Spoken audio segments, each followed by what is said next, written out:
ჩვენ განვაგრძობთ ჩვენს გადაცემას შემოგვეთა მეორე სტუმარი ბონდო მძინარაშვილი ძალიან დიდი მადლობა ბონდო რომ მონახეთ დრო და მოხვედით ამ საცობიან გარემოში და რა თემაზე ანუ ჩვენს პროფესიული კუთხით მინდა რომ ვისაუბროთ თქვენ აი საპარლამენტის დროებით საგამოძიებო კომისიის ხდომაზე ვთქვათ იყავით და აი ეს თემა მინდა რომ წამოვჭრათ ჩვენ ახლა ჟურნალისტები ვართ ორივე და ძალიან დიდი ხნის ჟურნალისტები ვართ ну ყველა ხელისუფლების დროს ვიცით რა და როგორ ხდებოდა და ჩემთვის გასაოცარი არის როგორც ჟურნალისტისთვის როგორც ადამიანისთვის რომ აი ეს ადამიანები რომელთა ხელისუფლებაში ყოფნის დროს ჩვენ ხო ვიცით ეს იყო ცენზურა მედია საშუალებების სრული კონტროლი ტერორი ჟურნალისტების დღეს ლაპარაკობენ სიტყვისა და გამოხატვის თავისუფლების შეზღუდვაზე რომ არის ავტორიტარიზმი არის რაღაც გაუსაძლისი საშინელი მდგომარეობა მე უფრო მეტად ის მაინტერესებს აი აქამდე როგორ მივედით რომ ეს ადამიანები თავისუფლებას აძლევენ და მაქვს საშუალება რომ ეს თქვან და ეს პრეტენზია გამოხატონ, როდესაც ცნობილია რომ ცენზორთა მთელი ის არსებობდა რა, ასე ვთქვათ, კოჰორტა დავალებულ ვის რა უნდა ეთქვა, როგორ უნდა ეთქვა და ეს ცნობილი იყო ხა ჟურნალისტები არც ხა გვიყურებენ თუ არა ჟურნალისტები, რომლებიც იმ დროს მუშაობდით ხელისუფლების იმ მედია საშუალებებში, რომელსაც აკონტროლებდა და ხელისუფლება თქვენ ხო თავად ყვებოდით ხოლმე, როგორ ისხედით მინისტრებთან, მინისტრის მოადგილეებთან და ცდილობდით გადაწყვეტილება, რომელიც იყო უგონო და ცუდი წარმოგეჩინათ, რომ იყო კარგი და რომ ერთ საკითხზე წერდით თქვათ გლეხს ან რომელიმე სფეროს წარმომადგენელს და ის ამბობდა, რომ ეს რაღაცა კარგია და სინამდვილეში ამას ადებდით სხვა თემას. ეს ხომ ყველა მიცით, ეს ხომ ჩვენ ყველა მით, ეს ხომ და მიუხედავად ამისა, უცებ ჩვენ დავდგებით ასეთი მოცემულობის წინაშე. ეს ადამიანები ხომ ამბობენ, საშინელ დღეში არის სიტყვის თავისუფლება. მოგესალმებით, ნინო, მივესალმები ჩვენს მაყურებელს და მსმენელს. ძალიან მნიშვნელოვანი თემაა ზოგადად ეს ქართული ჟურნალისტიკის სავალალო მდგომარეობა დღევანდელი. მე არ ვამბობ ყველაზე რასაკვირველია. მე ტენდენცია აქვს მნიშვნელოვანი და მთავარი რომელიც გამოიკვეთა 2011 წლის 1 ნოემბერს. ეს არის მართლა განსაკუთრებული თარიღი ჟურნალისტებისთვისაც და პოლიტიკური სივრცისთვისაც, როდესაც პოლიტიკაში ახლად შემოსულმა ბიძინა ივანიშვილმა გამართა პირველი პრესკონფერენცია საჯარო შეხვედრა ჟურნალისტებთან. აი მე იქ დავინახე მთელი ტრაგიზმი სააკაშვილის ჟურნალისტიკის თუ შეიძლება ასე უწოდოთ იმ პერიოდს, როდესაც სააკაშვილი მართავდა ქვეყანას და როგორ და რა წესებით მართავდა ყველამ კარგად ვიცით და როგორ აისახებოდა ეს ჟურნალისტიკაზე. აი ვნახე საშინელი დეგრადაცია და ჩემთვის არ არის დღევანდელი დღე ასე ვთქვათ გასაოცარი დღეს რა მდგომარეობაში არიან ის ადამიანები რომლებიც თავის დროზე რეჟიმს ემსახურებოდნენ ღიად ან ფარულად, შეფარულადაც ბევრი ემსახურებოდა და დღეს აქტიურად არის მის სამსახურში ჩამდგარი და ამიტომ არაფერი აღარ მიკვირს მათგან. ფაქტობრივად ჩვენ მივიღეთ ჟურნალისტიკა როგორც პროფესია და ჟურნალისტები როგორც პროფესიონალები და ამავდროულად ჩამოყალიბდა ახალი კასტა ზონდერ ჟურნალისტიკა რომლის ჩამოყალიბებაც დაიწყო სააკაშვილის დროს, როდესაც ოპოზიციონერების მიმართ ეს ზონდერ ჟურნალისტები განსაკუთრებული აგრესიით გამოირჩეოდნენ ასევე განსხვავებული მოსაზრების მქონე ჟურნალისტების მიმართაც არ მალავდნენ ამ აგრესიას და დღეს ვხედავთ უკვე რომ მთელი საზოგადოების მიმართ განსაკუთრებული აგრესია აქვთ ამ უკვე ეგრეთ წოდებულ ჟურნალისტებს, რომლებიც სხვათა შორის ხებს ამეტებენ თავს და თითქოს რაღაცა მორალური სიმაღლიდან ელაპარაკებიან და ამ დროს აბსოლუტურად პირიქით არის მთელი მათი ჟურნალისტური საქმიანობა არის ელექტროხერხის ხმას გამოსცემენ, ასე ვთქვათ, დრუჟბა რო დაიქოქება, აი ეს არის მთელი მაგათი ჟურნალისტიკა. არაფერი აბსოლუტურად ბლაგვი დრუჟბით ბლაგ დრუჟბასავით მუშაობენ. საერთოდ არაფერი არ არის მათში არანაირი ჟურნალისტური სტანდარტი. და განსაკუთრებით ბოლო წლების განმავლობაში ეს გამოჩნდა მათი მხრიდან ეს აგრესია, რადგან დაინახეს რომ მათ არ ყავთ მაყურებელი და არ ყავთ მსმენელი. აი როდესაც დავუშვათ პოლიტიკურად გაიყო მედია და ჩვენ დავინახეთ რომ კონკრეტულად თქვათ მართლ პარტიას რომელი მედია საშუალებები უცხადებენ ღია მხარდაჭერას და ეს დაუშვათ იგივე იმედის ხელმძღვანელმა და ამფუძნებელმა ირაკლი რუხაძემ არაერთხელ თქვა კიდეც რომ დიახ მე მხარს უჭერ ქართულ ოცნებას და დიახ მე ყველაფერს გავაკეთებ იმისთვის რომ ნაციონალური მოძრაობა აღარ მოbrunდეს ხელისუფლებაში. ანუ გაცხადებული პოზიცია ისევე როგორც დაუშვათ თავარი არქის დამფუძნებელს და გენერალურ დირექტორს გვარამიას ჰქონდა ასევე გაცხადებული რომ ჩემი მიზანია ნაციონალური მოძრაობის მხარდაჭერა და დაბრუნება ხელისუფლებაში. ანუ როდესაც ამ გაცხადებულობის პირობებში ჩვენ უყურებთ როგორ მუშაობენ ჟურნალისტები, როგორ მუშაობენ ტელევიზიები და როგორი რეიტინგი აქვს ამ ტელევიზიებს. ეს არის ძალიან მნიშვნელოვანი.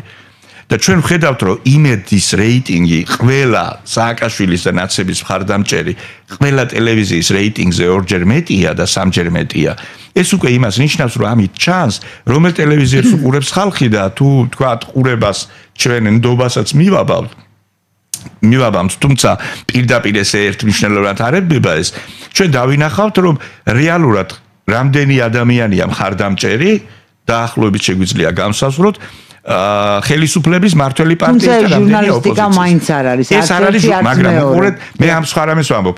პოლიტიკური შედეგის პერსპექტივაში დანახვის თვალსაზრისით, ჩვენ შეგვიძლია ამით დავინახოთ, რომ დაუშვათ რა მდგომარეობა, იმიტომ რომ თუ შენ ტელევიზიებს არ უყურებენ, ვინ ტელევიზიებს რომლებიც შენ ხარს გიჭერენ და შენ ტელევიზიებს არ აქვს რეიტინგი, ეს იმას ნიშნავს, რომ მხარდამჭერი არ ყავს იმდენი, რამდენის წარმოჩენაც გინდა და რამდენსაც აცხადებ, რომ ვითომ ყავს. ეხლა მეორე საკითხია, რომ ამ ვითარებამ, ამ დაპირისპირებამ და დაძაბულობამ ჟურნალისტებში, რასაც მე არაერთხელ გამოვეხმაურე და ძალიან წვავედაც და ვთქვი, რომ ჩემი საქმე არ არის, შენსად მუშაობ.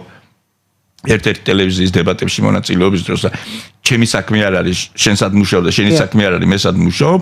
ჩვენ საქმეს ვაკეთებ, ჩვენი პოზიცია გვაქვს, ჩვენი მსოფლმხედველობა გვაქვს, ჩვენი გემოვნება გვაქვს, ჩვენი დამოკიდებულებები გვაქვს, ხო? ამიტომ ეხლა შენ მე კი არ უნდა მისაყვედურო მე რატომ მუშაობ სადღაც, ან მე კი არ უნდა გისაყვედურო შენ. ჩვენ ყველამ ჩვენი მაყურებლის და მკითხველის წინაშე უნდა ავიღოთ პასუხისგებლობა. თუ რამეს ვამბობთ, უნდა გვჯეროდეს ამის. ისე კი არა რომ არ მჯერა, მაგრამ ფულის გამო, ამის გამო, იმის გამო და სხვადასხვა რამის გამო, მაინც ამას ვამბობდე. თუ მე მჯერა და დარწმუნებული ვარ, რომ აი ეს არის სწორი და ამას მხარს უჭერ და ჩემი სიმპათიები უნდა გამოვხატო, ხო? ობიექტური ჟურნალისტიკა ჩვენ ხო ვიცით, არ არსებობს.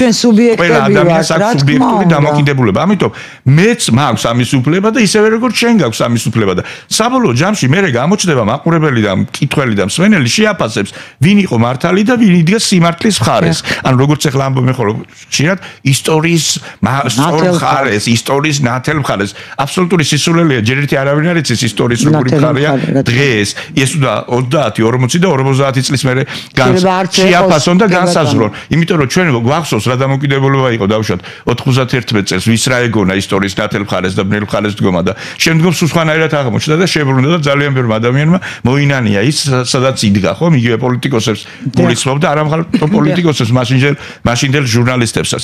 ამიტომ ეხლა თქმა რომ ვიღაცა სწორ მხარეს ვიღაცა ნათელ მხარეს ეს არასწორად მიმაჩნია, მაგრამ ჩვენ ამავდროულად ჩვენი უახლესი ისტორიის აღწერელი ჟამთაღწერელები ხო ვართ. ამ პერიოდს ხო აღწერთ, ხო ჩვენ თვალწიხდებოდა ყველაფერი. შევარდნაძის დროსაც, სააკაშვილის დროსაც, დღესაც ჩვენ თვალწიხდება. ჩვენ ხომ უნდა შეგვეძლოს საკუთარ თავთან მაინც ვიყოთ მართლები, როდესაც შეფასებას ვაკეთებთ.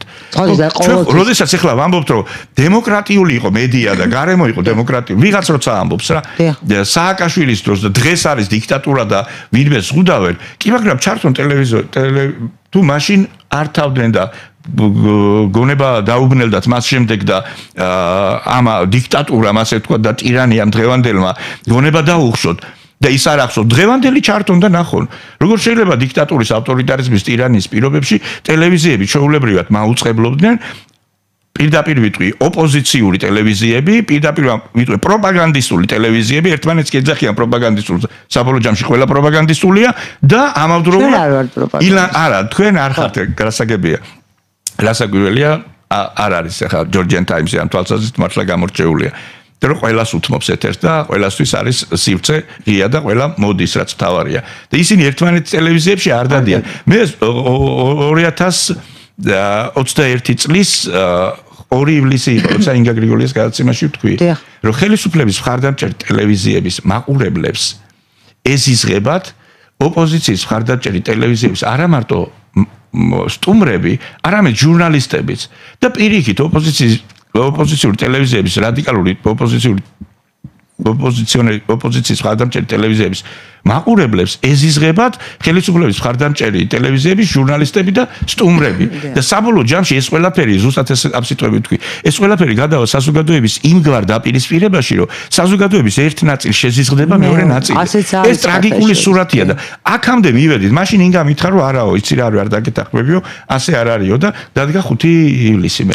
ეს ინგა გრიგოლია 50 თავგადახილი ჟურნალისტი. ამიტომ ამას კატეგორიულია ინგა გრიგოლია უკვე კატეგორიულია. მე სადაც ვცდილობ ხოლმე მაინც გარემო ისეთია რომ ხანდახან გიჩდება და ეს ახლა კატეგორიულია. არა მე იმას გულისხმობ რომ ამას დანახვა სჭირდება ჩვენ ხო კრიტიკული თვალით უნდა შევხედოთ ჩვენ საქმიანობასაც ჩვენ ნათქვამ სიტყვასაც სადღაც შეიძლება რაღაცა შეგვეშალა წარსულში ეს ამ შეცდომამ უნდა გვასწავლოს ის რომ მომავალში აღარ დაუშვათ შეცდომა უფრო კრიტიკულად უნდა შევხედოთ ადამიანს რომლის მიმართაც კეთილგანწყობა გვაქვს პოლიტიკური მისი პოლიტიკური საქმიანობის მიმართ და ასევე ჩვენი მოსაზრებებიც კრიტიკულად უნდა შევაფასოთ, როდესაც ჩვენთვის მიუღებელი პოლიტიკოსის საქმიანობას ვაფასებთ, იმიტომ რომ საბოლოო ჯამში ჩვენ არ უნდა გავაკეთოთ ისე, რომ კონკრეტული პოლიტიკური ძალის ან პოლიტიკოსის მხარდაჭერით იქამდე მივიდეთ, რომ საზოგადოების რაღაცა სეგმენტები ერთმანეთთან დავაპირისპიროთ და საზოგადოების გახლეჩას შეუწყოთ ხელი. ამიტომ არის ჩემი აზრით ძალიან მნიშვნელოვანი, აი რა შეკითხვით თქვენ დაიწყეთ, ეგრეთ წოდებული წულუკიანის კომისია, ანუ 2013 წლებში თანამდებობის პირების მიერ ჩადენილი დანაშაულის და ზოგადად 2003 წლიდან დღემდე ყოფილი ხელისუფლების წარმომადგენლების საქმიანობის შეფასება. ამას აქვს ძალიან დიდი მნიშვნელობა, იმიტომ რომ ჩვენ ამით ვხედავთ, რამდენად შეგვიძლია მომავალში დავაზღვიოთ ჩვენი ქვეყანა და ჩვენი საქმიანობაც გარკვეულწილად და ახლანდელებას უნდა იცოდნენ, ხო? ხელისუფლების ამ დაზღვევას გულისხმობ, რომ თუ ჩვენ ამას გავივლით, ამ გზას სწორად გავივლით და წონასწორობას არ დავკარგავთ, თუნდაც შეფასებებში, ჩვენ ხო არ ვიცით ჯერ კომისია რა შეფასებას დადებს, მაგრამ მე რასაც უყურებ, ძალიან კარგად მუშაობს ეს კომისია, კარგად არის ინფორმირებული, აზუსტებს რაღაცებს და ადამიანებს გამოკითხავს და ასე შემდეგ. მე ვიყავი 2 დღის წინ ამ კომისიაზე, ვილაპარაკე გამომცემლობა სამშობლოსთან დაკავშირებით, მართალია ქალბატონმა თეატროლოგიარმა მომცა შესაძლებლობა რომ სამშობლოზე და ან სხვა საკითხებზეც მელაპარაკა, მაგრამ ძალიან დიდხანს ვსაუბრობდი გამომცემლობა სამშობლოსთან დაკავშირებულ საკითხზე. მეტი ამ თემაზე ალბათ არავინ ისაუბრებს და ამიტომ დიდი დრო დაუთმე და ძალიან ცოტა ასე ვთქვათ, რამდენჯერმე ვახსენე ობიექტივი ირმა ინაშვილმა, ჩემი კარგი მეგობარია და კოლეგა, ძალიან მიყვარს მე ირმა, საჯაროდ მისაყვედურა ტელეეთერით, რომ აი ბონდომ ობიექტივზე რატო არ ილაპარაკე და რაღაცა და ეს ჩემთვის ძალიან მნიშვნელოვანია, რა თქმა უნდა, ის რაც ობიექტივმა გააკეთა და იბრძოლა და მე მაგალითად რომ მოვისმინე ეს ძალიან ისე თავის მართლების რაღაცა სიტუაციაში კი არა. რაღაცნაირად მივხვდი, რომ ირმა ისევ ფორმაშია და აი ნებისმიერ შემთხვევაში მაშინაც კი როცა თქვათ მეგობარია ადამიანი, მაშინაც კი საჯაროდაც არ ასე თქვათ მოერიდება კრიტიკული მოსაზრების გამოთქმას. თუმცა მე მაგალითად ასეთ შემთხვევაში ფსიქოლოგი ხარ თქვენი ინო და ძალიან კარგად იცით, ბრაზ ღამე უნდა გაუთენო. კი, აუცილებლად. ერთი ღამე მაინც უნდა გაუთენო და როგორც რუსები იტყვიან, утро вечером мудренее. და სხვანაირად შეიძლება უფრო გამოჩენილიყო, მაგრამ მის გაბრაზებასაც აქვს საფუძველი, მართალი გოგოა ირმა, მართალი ხალია და ძალიან მიყვარს და დიდ პატივისცემ და აქედანაც ძით სიყვარულს უთვლი, რა თქმა უნდა, ობიექტივის დამსახურება არის ძალიან დიდი იმ ბრძოლაში, ობიექტივის მიმართ სააკაშვილის ხელისუფლების ბრძოლა, ლიცენზიის ჩამორთმევა, სიხშირის ჩამორთმევასთან დაკავშირებით და ძალიან მძიმე პროცესები ვითარდებოდა სასამართლო პროცესების პარალელურად ობიექტივთან დაკავშირებით. მე ვფიქრობ, რომ კომისიამ ამაზეც უნდა მოისმინოს და აუცილებლად უნდა დაუძახოს ირმა ინაშვილს და ის მოყვება ამას დეტალურად და სხვებიც, რომლებიც მონაწილეობდნენ. მე კომისიის წევრებს ვუთხარი, რომ 2013 წლის მაისში შეიქმნა ეგრეთ წოდებული ხიდაშელის კომისია კომუნიკაციების კომისიის მუშაობასთან დაკავშირებით და 30 ივლისს 2013-ში შუალედური იყო და 2014 წლის 7 მარტს ჰქონდა დასკვნითი და ამასაც შეისწავლია, რა თქმა უნდა, ისინი და იქნება სწორედ ობიექტივის საკითხიც და მე ვფიქრობ, აი მედია საშუალებებმა განსაკუთრებით ყურადღება უნდა მივაქციოთ სწორედ იმას და ჟურნალისტებმა, როგორი მდგომარეობაა ჟურნალისტები მედიაში ამა თუ იმ ხელისუფლების დროს და რამდენად ზღუდავს ან რამდენად ხელს უწყობს მედია პლურალიზმს ესა თუ ის ხელისუფლება და ამის შემდეგ რა თქმა უნდა გვექნება კრიტიკული მოსაზრებები და გამოვთქვამთ ამ კრიტიკულ მოსაზრებებს. ჩვენი პროფესია ეს არის. ყველაზე მეტად ვისაც მოეთხოვება ზოგადად საზოგადოების წარმომადგენლებიდან კრიტიკული აზროვნება, ეს არის უპირველესად ჟურნალისტები, მაგრამ ამავდროულად მე მინდა ჩვენ მაყურებელს სენელვა იცოდეს, ამავდროულად ჩვენ უნდა ვიყოთ თვითკრიტიკულებიც. ჩვენ არა ვართ ღმერთის ხელდასმულები და ჟურნალისტიკა არ არის მირონცხებული პროფესია, მოკლედ რო ვთქვა. ჩვენ არა ვართ ღმერთის წარმომადგენლები დედამიწაზე და ამიტომ განმსჯელები როდესაც ვართ თვითკრიტიკულებიც უნდა ვიყოთ და ამ შემთხვევაშიც რა თქმა უნდა საკუთარი შეცდომების აღიარებაც არ უნდა გვიჭირდეს და ყველაფერი იქნება ძალიან კარგად. მე დარწმუნებული ვარ, ძალიან ძნელია ამ კომისიის ანგარიშების მოსმენა, ყველაფრის გახსენება რაც მაშინ ხდებოდა, მაგრამ თუ იმას გავითვალისწინებთ, რომ ჩვენ მაშინაც წერდით და მაშინაც ვლაპარაკობდით და არც მაშინ დაგვიმალავს ჩვენი საზოგადოებისთვის ის რაც ხდებოდა სააკაშვილის დროს, ციხეებში იქნებოდა თუ სხვაგან მთელ საქართველოში თუ პოლიციის განყოფილებებში, თუ საჯარო სამსახურებში, თუ მედიასთან დაკავშირებით ტელევიზიებში ერთი და იგივე ვიორშტკის გაგზავნა და ასე შემდეგ, ჩვენ ეს ყველაფერი ვიცოდით და ამავდროულად აღვწერდით ამას ყველაფერს, მაგრამ განგიახლდება ეს ტკივილი, ეს არის განსაკუთრებით მნიშვნელოვანი და მე მინდა თითოეულ ადამიანს, რომელიც იქ მიდის და საკუთარ ტკივილზე, პრობლემაზე, ოჯახების ტრაგედიებზე, გამწარებაზე ყვება, მინდა სოლიდარობა გამოუცხადო აქედან და კიდევ ერთხელ უთანაგრძნო იმის გამო, რაც გადაიტანეს ამ ადამიანებმა და მართლა უნდა დამკვიდრდეს სამართლიანობა, რა მოთხოვნაც ჩვენ ყოველთვის გქონდა და უნდა საბოლოო ჯამში მივიდეთ ყველა იმ დასკვნამდე, რომ ფაშისტებთან კოაბიტაცია არ შეიძლება და ნიურნბერგის პროცესი მართლა გასამართია საქართველოში დაგვიანებით, რა თქმა უნდა, თუმცა მაინც ამ შემთხვევაშიც გარკვეულ შედეგს გამოიღებს ეს პერსპექტივაში მომავალი ხელისუფლებებისთვისაც. მე სხვათა შორის მე ცოტა მათ სხვანაირი აზრი მაქვს. მე ვფიქრობ, ჩემთვის ძალიან მნიშვნელოვანია, რომ ვინც ამას ჩადიოდა, მან გააცნობიეროს, რომ ეს აღარ უნდა მოხდეს, ეს რამდენად ცუდი იყო. ვინც ამას ჩადიოდა, ნინო, ის ამას ვერაცნობიერებს. ჩვენ 13 წელია ველოდებით. 13 წელი ველოდებით სინანულს. მნიშვნელოვანია საზოგადოების ვერც სააკაშვილისგან და ვერც მისი თანაგუნდებისგან ვერც ერთხელ ვერ მოვისმინეთ სინანულის სიტყვები იმის გამო რაც მაშინ ხდებოდა. პირადად მე როგორც პროფესიულად შემეხო, მაგრამ ჩემ ოჯახს პირადად დაუშვათ, არ შეხებიათ ჩემი ოჯახის წევრი, არ დაუპატიმრებიათ, არ დაუსჯიათ, არ მოუკლავთ, არ უწამებიათ, გასაგებია, მაგრამ ჩვენ ხო ვიცით რა ხდებოდა. ჩვენ ხო ვიცით, არა ეს რეპრესიები არის, რა თქმა უნდა, მაგრამ აი ფიზიკური ტკივილის შეხება რაღაცა არ ქონია, მაგრამ ამ ქვეყანაში ვცხოვრობ ჩვენ და ჩვენ ხო უნდა ვიყოთ ემპათიურები.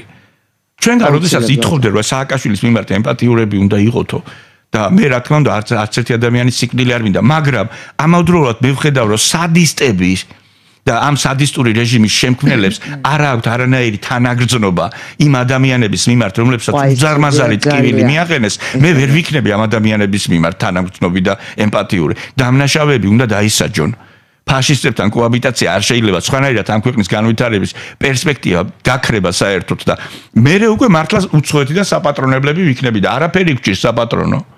ჩვენ თვითონ უნდა ვიყოთ ჩვენი თავის და ჩვენი ქვეყნის პატრონები და ვიქნებით კიდეც და ხედავთ ამ ბოლო პერიოდში განვითარებული მოვლენები გვიჩვენებს ამას, რომ საქართველოს შეუძლია რომ ცოტა ხმამაღლა ილაპარაკოს და ცოტა წელგამართული იყოს ნებისმიერ საერთაშორისო ფორუმზე და ჩვენ ეს ამით უნდა ვამაყობდეთ, ის კი არა რომ მტრობდეთ. მე საერთოდ ზოგადად მიმაჩნია რომ მტრობა აკვიატებული დამოკიდებულება არ არის სწორი ზოგადად და არც არასოდეს არ მქონია, მაგრამ როდესაც ვხედავ რომ ის ხელისუფლება, რომელსაც უმძიმესი დანაშაულები აქვს ჩადენილი, ესო შეცდომა, რომელიც დანაშაულზე უარესიაო. აი ასეთი დანაშაულზე უარესი შეცდომები აქვს ჩადენილი და თვითონ უბრალოდ შეცდომებს უწოდებენ. ცდილობს ისევ ძალაუფლების ხელში აღებას. მე ამას ყოველთვის შევეწინააღმდეგები. როგორ და რანაირადაც შემეძლება. რა თქმა უნდა. ძალიან დიდი მადლობა. დიდი მადლობა თქვენ. ძალიან დიდი ბოდიში რომ ცოტა გქონდა დრო აი ამ საცობების გამო. ძალიან დიდი მადლობა მაყურებელს და მე იმედი მაქვს რომ ექნება ერთ მხარეს ბოლოს და ბოლოს სინანული, იმიტომ რომ დაჟია თავისთავად ყველა სახელმწიფოში ცხოვრობ ჩვენ, მაგრამ ძალიან მნიშვნელოვანი არის კიდევ ადამიანური ურთიერთობები, პატიება, მიღება და სინანული.